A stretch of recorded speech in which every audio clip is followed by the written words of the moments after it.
పశ్చిమ గోదావరి జిల్లాలో రొయ్య రైతులకు మరో కష్టం వచ్చి లక్షల రూపాయలు పెట్టుబడి పెట్టి సాగు ప్రారంభించిన రైతులకు వైరస్ వ్యాధులు తీవ్ర నష్టాలను మిగుల్చుతున్నాయి. సీడ్ దశలోనే వైరస్ బారిన పడుతున్న రొయ్యలు పెద్ద ఎత్తున మృత్యువాత పడుతూ ఉండటంతో ఆక్వా రైతులు ఆందోళన చెందుతున్నారు. నాణ్యమైన రొయ్యల సీడ్ అందకపోవడం, సీడ్ దశలోనే వ్యాధులు వ్యాపించడం, చెరువుల్లో రొయ్యలు చనిపోవడంతో రైతులు తీవ్రంగా నష్టపోతున్నారు. దీనికి సంబంధించి పూర్తి సమాచారాన్ని మా ప్రతినిధి మల్లికార్జున్ అందిస్తారు. నిన్న మొన్నటి వరకు రొయ్యలకు సరైన మద్దతు ధర దొరక్క రైతులు ఆందోళన బాట పట్టారు. ఇప్పుడు అదే రైతులు వైరస్ల వ్యాప్తితోటి నిండా మునిగిపోతున్నటువంటి పరిస్థితి. లక్షల రూపాయలు పెట్టుబడి పెట్టి ఇప్పుడు ఆ పెట్టుబడి వెనక్కి తిరిగి రాని పరిస్థితుల్లో అప్పుల పాలవుతున్నటువంటి పరిస్థితి. ప్రస్తుతం ఆ రొయ్యల చెరువులో వేసిన తర్వాత వాటికి పూర్తి స్థాయిలో అవి పెరుగుదల అనేది నిలిచిపోతుంది. దీనికి ప్రధానమైనటువంటి కారణం వైరస్ల వ్యాప్తి అనేది రైతులు చెప్తున్నారు. ఇదే విషయంపైన మనతో మాట్లాడేందుకు రొయ్యల సాగు చేసేటటువంటి రైతు ఇక్కడ ఉన్నారు. సరే, ఏంటి మీకు ఎదురవుతున్నటువంటి ఇబ్బందులు ఏంటి? ప్రస్తుతం రొయ్యల పరిస్థితి ఏ రకంగా ఉంది? ఈ రోజున కనీ పెరిగిన రీతిలో 295 రూపాయల నుంచి 300 రూపాయలు 100 ఉంటుందంటే నిజంగా రైతులకి ఈ పండగ ఇది. వీళ్ళకి అది లాటరీ కొట్టినట్టే. ఇటువంటి పరిస్థితుల్లో ఒక్క చెరువు కూడా కొన్ని లక్షల ఎకరాలు ఖాళీ అయిపోయినాయి వైరస్ వల్ల. మెయిన్ వైరస్ వల్ల చెరువు అన్నీ తుడిచిపెట్టిపోయినాయి. ఎక్కడా లేదు, చెరువు లేదు.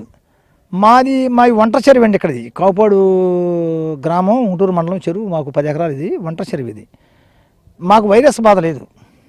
కాకపోతే శరాఘాతంలాగా మాకు ఇంకేం జరిగిందంటే ఈహెచ్పి పిల్ల వచ్చింది. ఈహెచ్పి అని చెప్పేసి కంప్లైంట్. అది ఈహెచ్పి అంటే క్యాన్సర్ లాంటిదండి. అది దాన్ని ట్రీట్మెంట్ చేయటం మనిషి పరిస్థితి అలాగే చెరువు పరిస్థితి కూడా అంతే. అదేవిధంగా కిమోలు ఎక్కిస్తారు చూసారా, అలాగే చెరువును కూడా తగలట్టాలి ఈహెచ్పి వస్తే. అంత దారుణమైన వైరస్ అండి అది. అది కేవలం సీడ్ ద్వారానే వస్తుంది. అయితే రొయ్య సాగు చేయడం అంటే చంటి బిడ్డను సాకినట్టు అనేది ఒక రైతులు చెప్తారు. కానీ ఇప్పుడు వైరస్, మీరు ఎన్ని జాగ్రత్తలు తీసుకున్నా వైరస్ రావడానికి ప్రధానమైనటువంటి కారణం ఏంటి? వైరస్ ఈహెచ్పి అనేది వైరస్ రావడానికి కారణం వాళ్ళు హ్యాచరీస్ శుభ్రం చేయకపోవటమే. అదే భయంగా అదే పిల్ల కంటిన్యూ అమ్మేయటం, ఆ బ్రోడర్ చేత తీయించి కోట్లు పిల్లలు తీయించేసి అదే కుండీలేసి అమ్మేయటం వల్ల ఆటోమేటిక్ వైరస్ పుట్టేస్తుంది. ఈహెచ్పి అనేది భయంకరమైన వైరస్ అండి. అది కేవలం హ్యాచరీ ద్వారానే వస్తుంది రైతులకి. చెరువులో అంటువ్యాధి కాదు, అది పిల్ల సీడ్లోనే వస్తుంది వైరస్. అంటే మీరు కంపెనీల పైన ఆధారపడి ఉంటారు కదా, ఎక్కువగా ఈ సీడ్ తీసుకురావడం కానీ ఫీడ్ తీసుకురావడం కానీ. ఇప్పుడు మీరు ఏ కంపెనీ నుంచి తీసుకొచ్చారో ఎటువంటి ఇబ్బందులు వచ్చినాయని భావిస్తాను? మేము నక్కపల్లి మండలం, గుడివాడ గ్రామం, విశాఖ జిల్లా, అవంతి హ్యాచరీ నుంచి తీసుకొచ్చామండి. అవంతి ఫీడ్ ఉంది చూసారా, వాళ్ళది అవంతి హ్యాచరీ బ్రాండ్ అని చెప్పేసి అక్కడికి తీసుకొచ్చాం. మేము తెచ్చి సీడ్ తెచ్చి సుమారు 53 రోజులు అయిందండి. 53 9 లక్షల పిల్ల తీసుకొచ్చాం. 3,15,000 రూపాయలు వాళ్ళు చెల్లించాం. ఈ చెరువులు వేసాం. దాన్ని రొయ్య ఎదుగులేదు, ఎలా ఉన్నారో ఎలా ఉంటుంది ఏంటి అని చెప్పేసి మేము అప్రూవ్డ్ ల్యాబ్లో టెస్ట్ చేయించామండి. పర్మిషన్ ల్యాబ్ సిపిఎఫ్ బేవర్ అని. వాళ్ళు ఏంటి విపరీతమైన ఇది దీంట్లో ఈహెచ్పి ఉంది.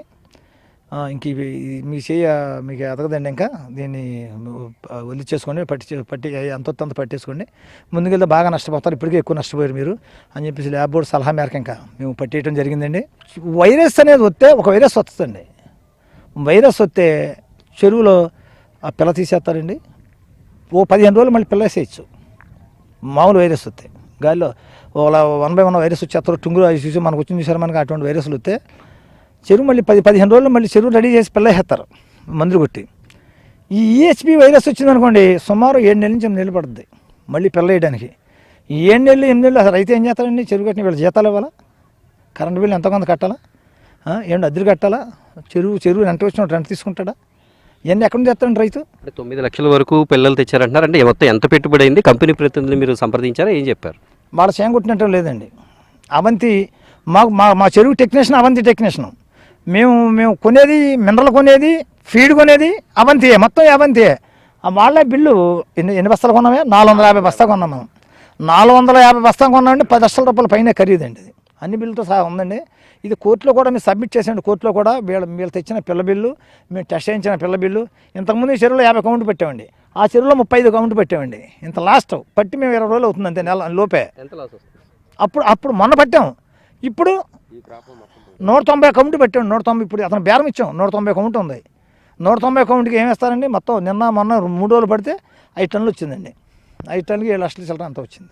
మేము చెరువు పట్టి వేసేటప్పుడు 20 లక్షల రూపాయలు పోతుందండి మాకు. మళ్ళీ చెరువు రెడీ చేసి పిల్లేసే టైం దాకా దీన్ని మేము రెడీ చేయడానికి. మరి ఏంటి ఏం చెప్తారు మరి రైతులకి? ఇప్పుడు ఈ ప్రాంతం అంతా కూడా వైరస్ వ్యాప్తి ఎక్కువ ఉందని చెప్తున్నారు.